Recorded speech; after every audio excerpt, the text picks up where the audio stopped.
A todos e a todas também. Só podemos agradecer a oportunidade de podermos estarmos sendo recebidos mais uma vez aqui nesta casa, que já algumas vezes tem nos convidado para aqui nos apresentarmos, ou melhor, para apresentarmos o Evangelho de Jesus, porque na verdade a gente não vem aqui para se apresentar, a gente vem aqui para apresentar o Evangelho de Jesus. Jesus foi quem nos ensinou a compreender a Deus. Moisés, quando veio à Terra, há quase 4.000 anos atrás, ele nos apresenta um Criador. Na verdade, ele nos apresenta, um Deus. Um Deus que, àquela época, existiam deuses para tudo. Era Deus para fazer chover, era Deus para fazer parar de chover, era Deus para plantar, era Deus para a guerra. Essa era a cultura dominante daquela época. E quando eu falo a cultura dominante daquela época, nós estamos falando de uma cultura dominante nossa, porque a reencarnação se materializa exatamente a partir disso. Nós éramos aqueles, assim como nós seremos os que virão, porque nós ainda estamos no mundo de provas e expiações, e a reencarnação se faz uma necessidade, para que a gente possa conquistar virtudes e para que a gente possa nos depurar das imperfeições. Então, naquela época, nós tínhamos essa crença nessa multiplicidade de deuses. Era algo absolutamente natural. Quase 2.000 anos depois, quando Jesus se apresenta, deu para a humanidade, e segundo os Espíritos superiores, Jesus foi o melhor modelo que Deus apresentou a nós para nos servir de guia, ou seja, para nos mostrar o caminho. Daí advém aquela frase muito utilizada por nós no meio espírita, o caminho, a verdade e a vida. Jesus vem e não nos apresenta mais um Criador. Jesus vem e nos apresenta um Pai. Foi Jesus quem nos ensinou a enxergar aquele Criador, enxergar aquele a quem nós chamamos por Deus, como um Pai. E esta palavrinha de 3 letrinhas apenas, muda todo o significado do que é um Criador e do que é Deus. Porque por trás dessas 3 palavrinhas está toda uma referência de amor e devoção. Então, nós estamos aqui acobertados por este amparo superior, por esta tutela superior, que é a tutela do amor. Um Pai, que nos oportuniza todas as oportunidades, a oportunidade da reencarnação, por exemplo, que nos dá, através dessa oportunidade, a possibilidade de nós mesmos sermos os protagonistas da nossa vida. Ser o protagonista da nossa vida significa que nós nos desvinculamos das dádivas sem méritos. Ou seja, tudo aquilo que nós conquistamos é pelo nosso trabalho, pelo nosso esforço e por essa tutela superior, acobertada pelo amparo de Deus, do nosso Pai Celestial, para que nós possamos construir a nossa história. Uma história que vem lá do primitivismo da ignorância, quando nós fomos criados. Primitivismo às vezes tem uma expressão ainda pouco compreendida, mas é o primitivismo que nos caracteriza, porque nós somos criados simples e ignorantes, ou seja, nessa pureza do mal e do bem. E a partir dali nós fomos construindo a nossa história. E nessa construção da história, nós certamente fomos cometendo erros, e também fomos corrigindo aqueles erros, dentro desta oportunidade encarnatória que Deus concedeu a todos nós.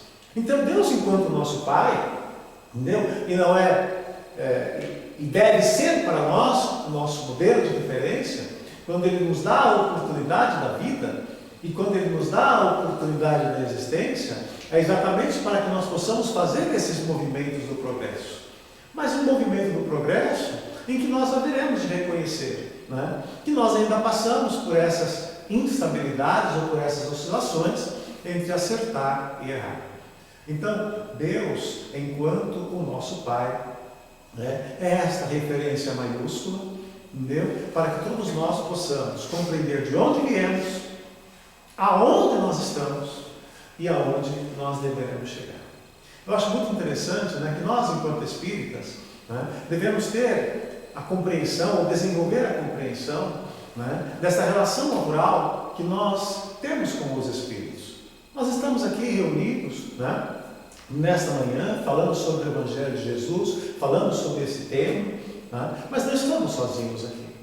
Nós estamos junto com espíritos que nos tutelam, espíritos que nos acompanham, espíritos que se interessam, entendeu? Por nós, pelos nossos projetos, pelos nossos pensamentos, que se alimentam por aquilo que nós cativamos na nossa alma, como ideais, né? Como desejos, né? São os espíritos que são parceiros da nossa existência.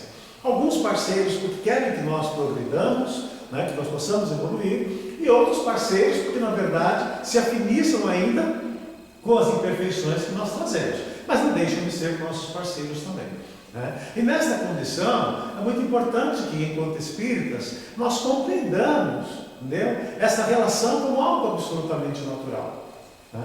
Que nós compreendamos que tanto nós estamos aprendendo com eles, como eles também estão aprendendo conosco, né?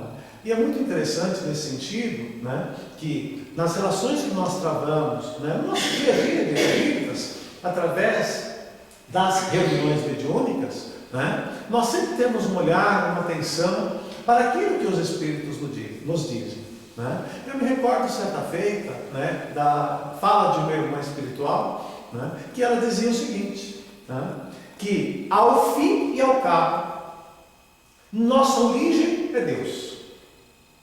E a nossa destinação é Deus. Quando a gente para pensar, né, o que está implícito, entendeu, da fala dessa irmã espiritual, retrata a mais exata verdade. Por Deus nós somos criados e a Deus nós deveremos retornar. Quem é esse Deus? É esse Pai. E esse tema que nos foi proposto passa exatamente pela compreensão dessa dualidade, da nossa origem e a nossa destinação, né? Esse tema, particularmente, quando fala a respeito, né, do esquecimento do passado, né, a reencarnação e a misericórdia de Deus, ou seja, a misericórdia de Deus enquanto uma misericórdia para nós, através desse processo chamado esquecimento do passado, vejamos que perpassam pelo menos 3 capítulos do Evangelho segundo o Espiritismo. Então, se nós formos lá folhear o Evangelho segundo o Espiritismo, nós poderemos estudar esse tema em pelo menos 3 capítulos dele, né? O capítulo onde fala sobre a justiça das aflições, onde fala sobre a reencarnação e onde fala particularmente sobre a misericórdia. Ou seja, bem-aventurados os aflitos, bem-aventurados os misericordiosos, esquecimento do passado, o perdão.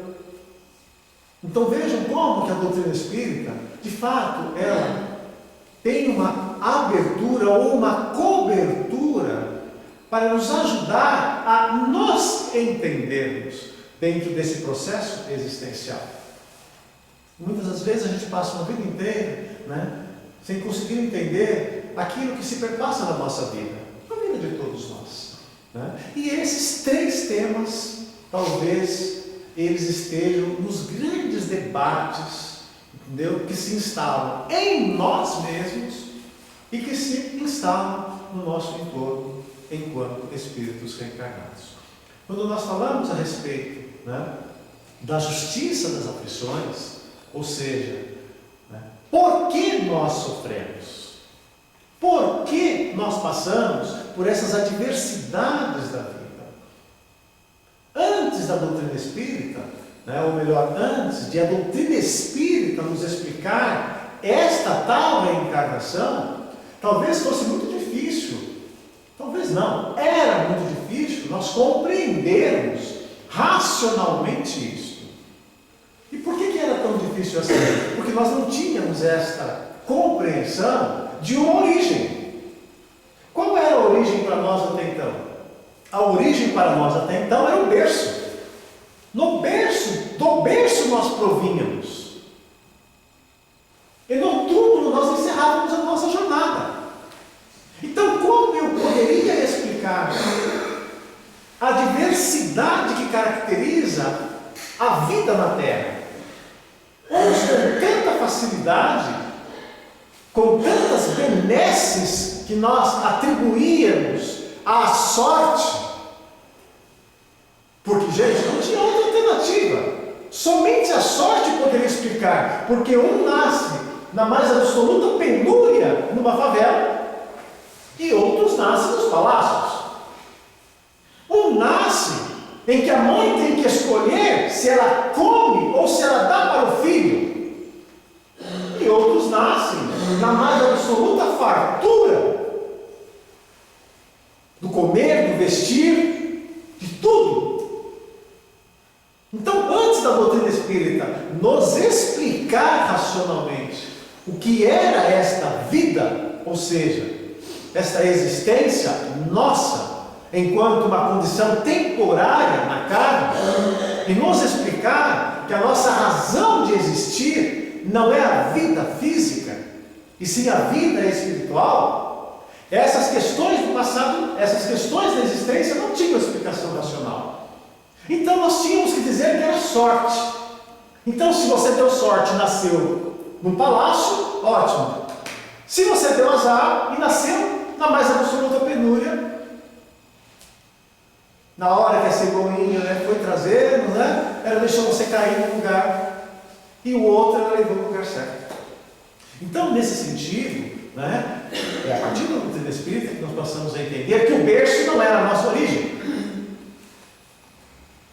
É a anterioridade da vida. Foi a doutrina espírita que nos apresenta esse princípio, que não era um princípio, ou melhor, que a época de Kardec foi enfrentado como um debate filosófico para explicar a existência. E ao longo do tempo, ela foi se consolidando como um fato real. Não era mais filosofia, era um fato. Porque somente esse fato poderia explicar essa diversidade que nos caracteriza globalmente. E aí nós passamos a entender, que de onde nós vimos, por onde nós passamos, das múltiplas existências anteriores que nós tivemos, nós fomos consolidando experiências, nós fomos caracterizando a nossa personalidade. E nessa nossa personalidade, que não se restringe ao que nós vemos, ao que nós pensamos, ao que nós sentimos, aliás, o que nós vemos, pensamos e sentimos, nada mais é do que o produto dessas múltiplas existências anteriores. Nós fomos entendendo os nossos medos, os nossos traumas, os fantasmas internos que nos assombram, das mais variadas formas. Por quê? Porque nós passamos a entender que nós não nascemos do berço, ou melhor, nascemos do berço, porém, enquanto espíritos eternos, nós temos múltiplas existências anteriores, em que nós temos boas construções e nós temos más construções. Seria muito difícil nós convivermos com esta realidade a título de lembrança consciente. De você olhar, por exemplo, para o seu pai hoje, você reconhecer nele aquele que talvez no passado tirou a sua vida. Não em uma existência, mas às vezes em múltiplas existências. Você olhar, por exemplo, para o seu pai e ver que numa existência anterior, ou em existências anteriores, ele pode não ter sido o seu pai e ter sido a sua mãe.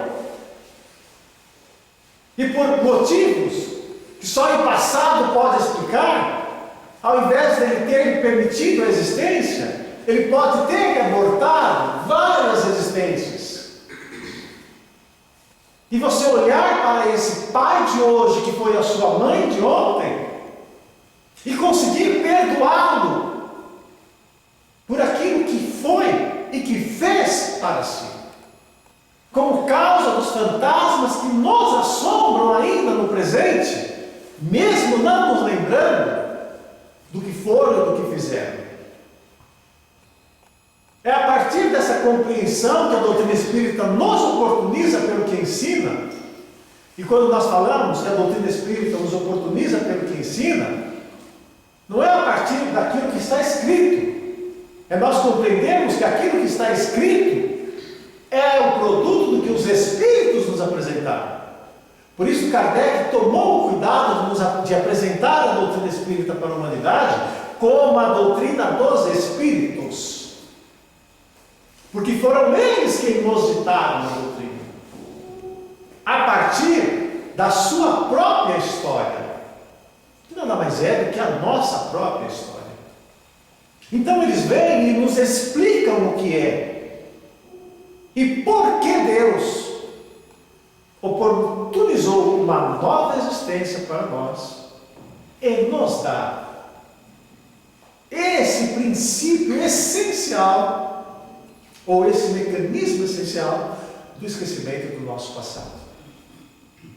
Porque nós estamos aqui hoje e já convivemos com dificuldade, por vezes uns com os outros, sem lembrarmos o que fomos. E se lembrássemos, meus amigos?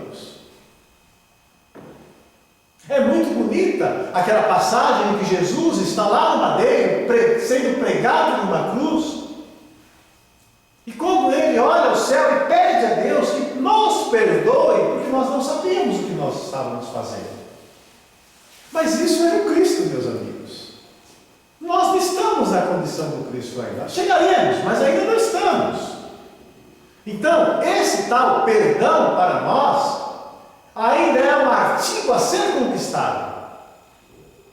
E como ainda é um artigo a ser conquistado, nós temos muita dificuldade de conviver com a verdade. Por isso a doutrina espírita nos ensina, né, que não é mais aquele buscai a verdade e a verdade nos libertará. A doutrina espírita adotou o princípio: fora da caridade não há salvação. Mas ela não apagou essa premissa que a verdade nos liberta.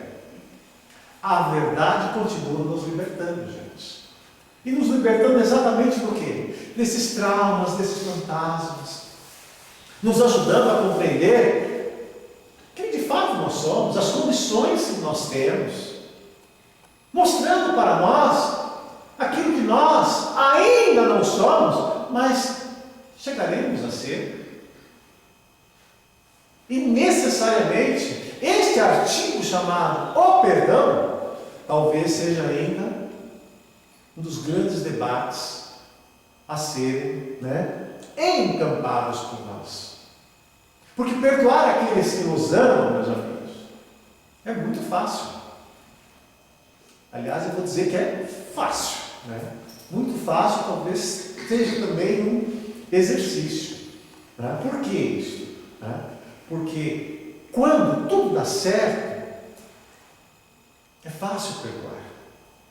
Mas às vezes, quando nessa relação com o outro, nós nos vemos expostos a determinadas situações de adversidade para a qual nós não estávamos preparados, ou não pensávamos que não estávamos preparados, às vezes, mesmo diante daqueles que nos amam, a gente tem dificuldade.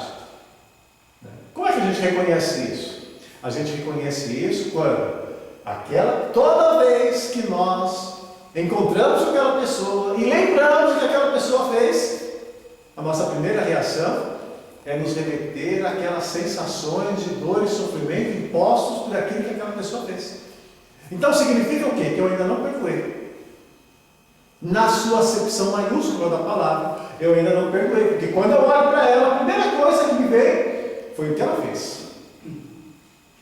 Agora imaginemos, gente, e isso nós estamos falando de pessoas próximas ao nosso vínculo de afetividade. Agora imaginemos com aqueles que são os nossos inimigos. Porque lembremos que foi Jesus quem disse: amai a Deus acima de todas as coisas, amai ao próximo como a si mesmo. Ou seja, como dizer, olha, nosso dever é amar a Deus, nosso Pai, é amar o nosso próximo, como nós amamos a nós mesmos. como ele sabia, né, que nós tenderíamos a amar somente a esses, ele falou o seguinte: olha, transcende a isto e vai amar até os teus inimigos. Por isso, nesse finalzinho, amai os vossos inimigos, é indissociável do nosso dever de amar. Então, se às vezes nós vamos guardar dificuldades para compreender aquele que é próximo, imaginemos compreender aquele que ainda se coloca como nosso inimigo, ou nós nos colocamos como inimigo deles. Então, quando a gente fala na reencarnação, nós precisamos compreender isso. Compreender que no nosso processo encarnatório, né, a vida é uma escola. E uma escola onde, por vezes, a gente, ao final do período, a gente faz uma prova e é aprovado, e às vezes nós ainda não somos aprovados com o mérito e o louvor, entendeu, que todos nós gostaríamos. Então, quando Deus nos coloca dentro desse processo encarnatório, essa oportunidade necessária para todos nós, né, nós precisamos entender, né, o que nós estamos trazendo do nosso passado, o que ainda vibra intensamente dentro de nós, e aquilo que se projeta no nosso amanhã. Então, quando nós falamos do esquecimento do passado, ele é uma necessidade, porque sem ele nós teríamos duas grandes dificuldades. A primeira grande dificuldade seria conviver com essas lembranças amargas do nosso passado, seja em relação ao que os outros fizeram para conosco, e seja em relação ao que nós fizemos para com os outros, porque também é tão pesado quanto, né? A mesma dificuldade que eu teria de olhar para o meu pai de hoje e reconhecer aquilo que ele pode ter feito de ruim na minha vida, não pense que talvez fosse menos difícil eu olhar para o meu pai de hoje e reconhecer aquilo que eu fiz para ele. É tão pesado quanto, meus amigos.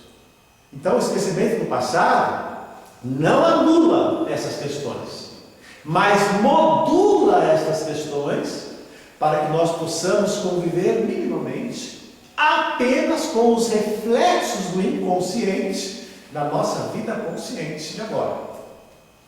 O primeiro grande desafio seria este. Mas o segundo grande desafio, e também é um desafio muito importante, está no campo do merecimento. Merecimento. O merecimento, meus amigos, de estarmos nos relacionando uns com os outros, não sob o peso daquilo que nós devemos fazer ao outro por dever, mas que nós devemos fazer ao outro por amor. Por amor. É o amor que nos assegura essa condição de evolução, de ascensão, nos libertando dessas condições ainda inferiores na Terra para uma condição de melhoramento espiritual. Por isso, o Evangelho de Jesus e a doutrina espírita abraçaram o amor por excelência, a caridade, entendeu? Como uma razão de ser e de estarmos aqui. Nós não teríamos o mesmo merecimento se, quando eu olhasse para o meu próximo, eu fizesse para ele algo pressionado por aquilo que eu fiz para ele no passado. Quando eu olhasse para ele, ou ela, eu falasse assim: nossa, eu tirei a vida dessa pessoa, agora eu tenho que abraçar essa pessoa, tem que ser meu filho, tem.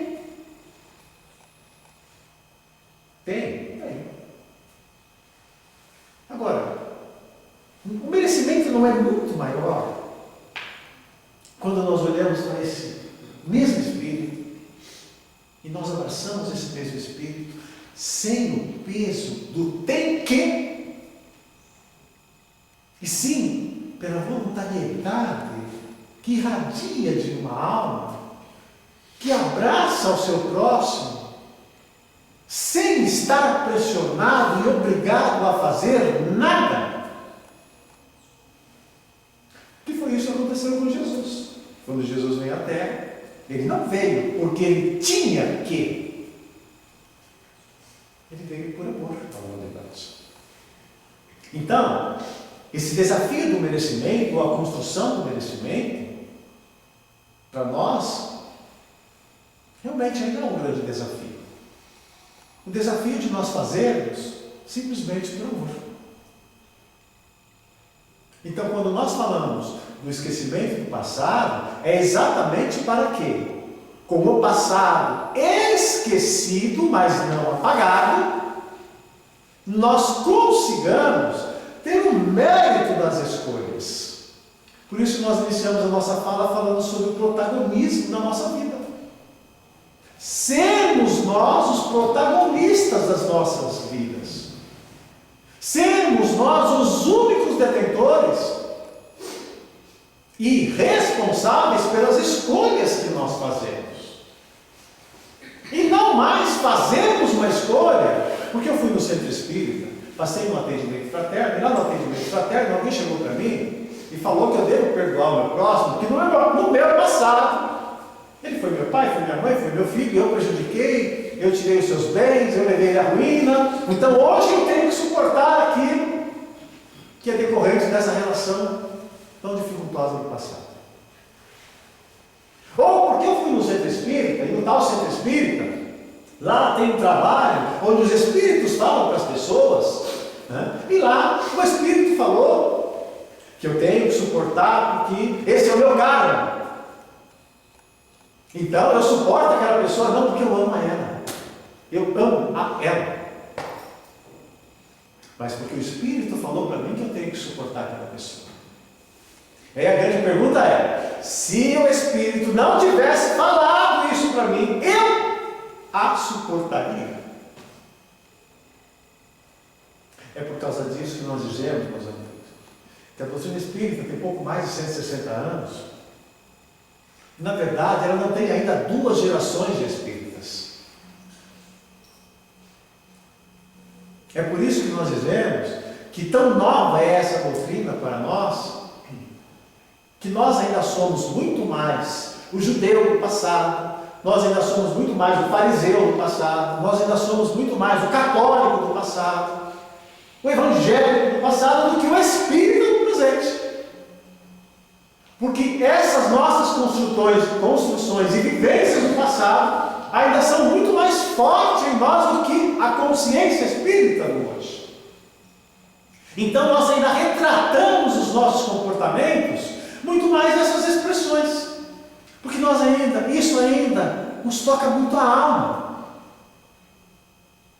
A doutrina espírita é uma doutrina tão transcendental que muitos asseguram que ela ainda é uma doutrina do futuro, mas que já está afirmando as suas bases no presente, na nossa alma.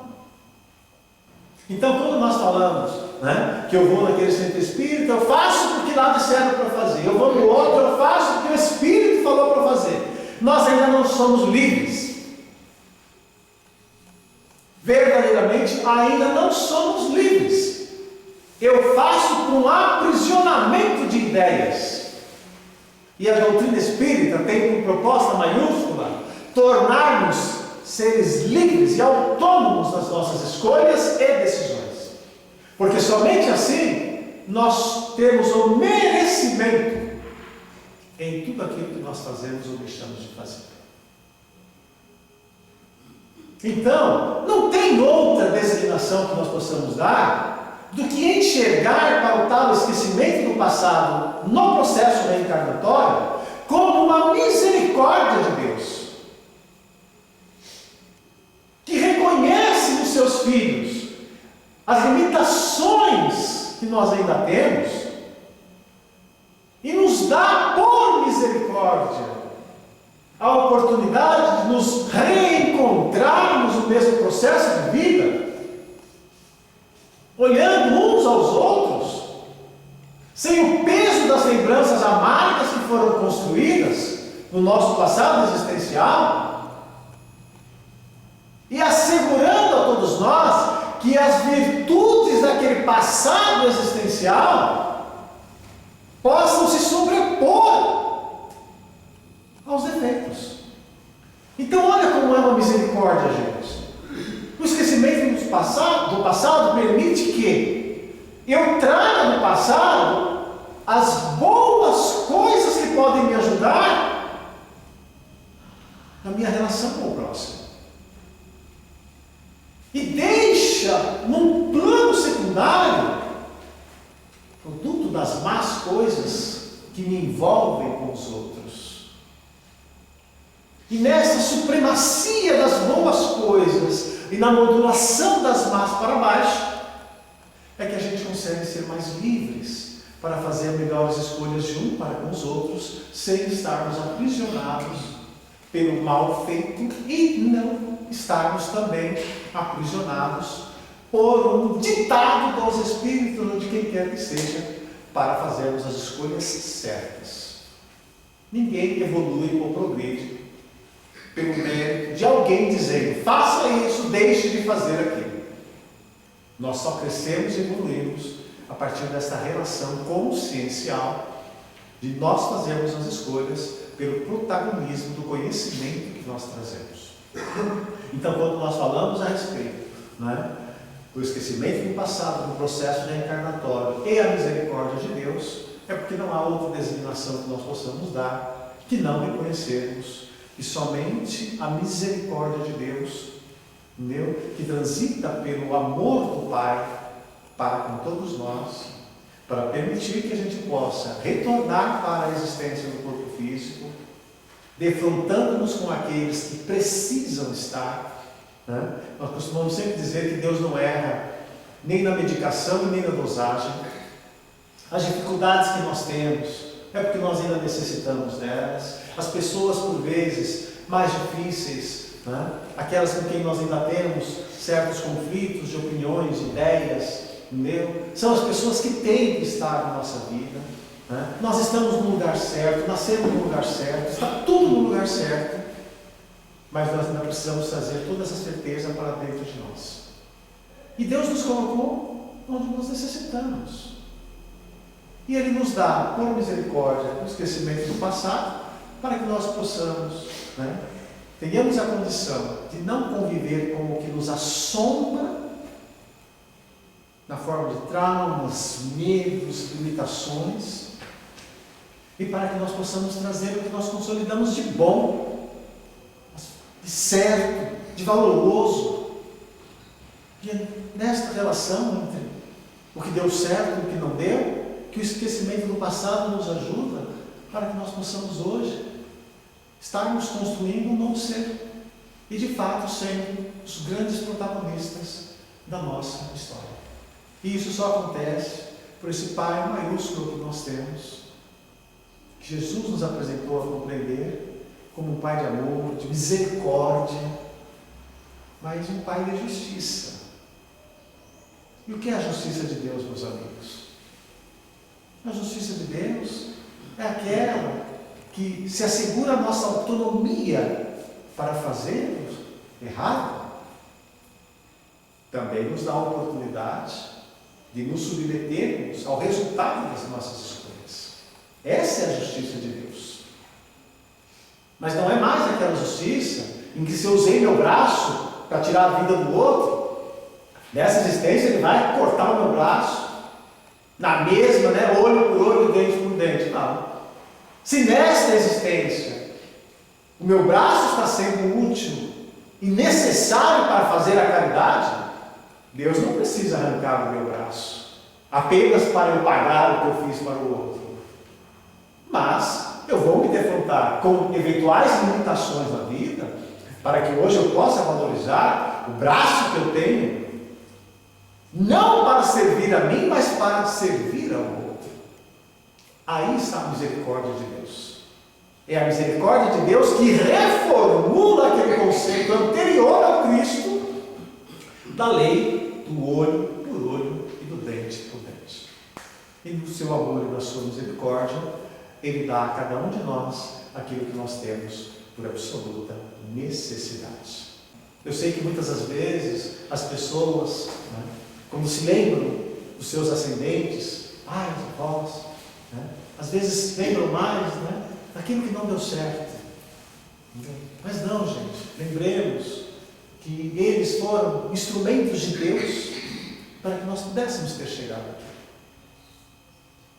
Se às vezes algumas coisas não deu tão certo como nós gostaríamos, talvez eles não tenham sido, né, aquele pai ou aquela mãe do jeito que nós gostaríamos, mas Deus não erra. Eles foram os pais que conseguiram ser. Assim como nós estamos aqui, somos ou seremos os pais que conseguiram ser também. Mas que nós nunca esqueçamos que ser gratos, ter gratidão, é uma virtude também para nós.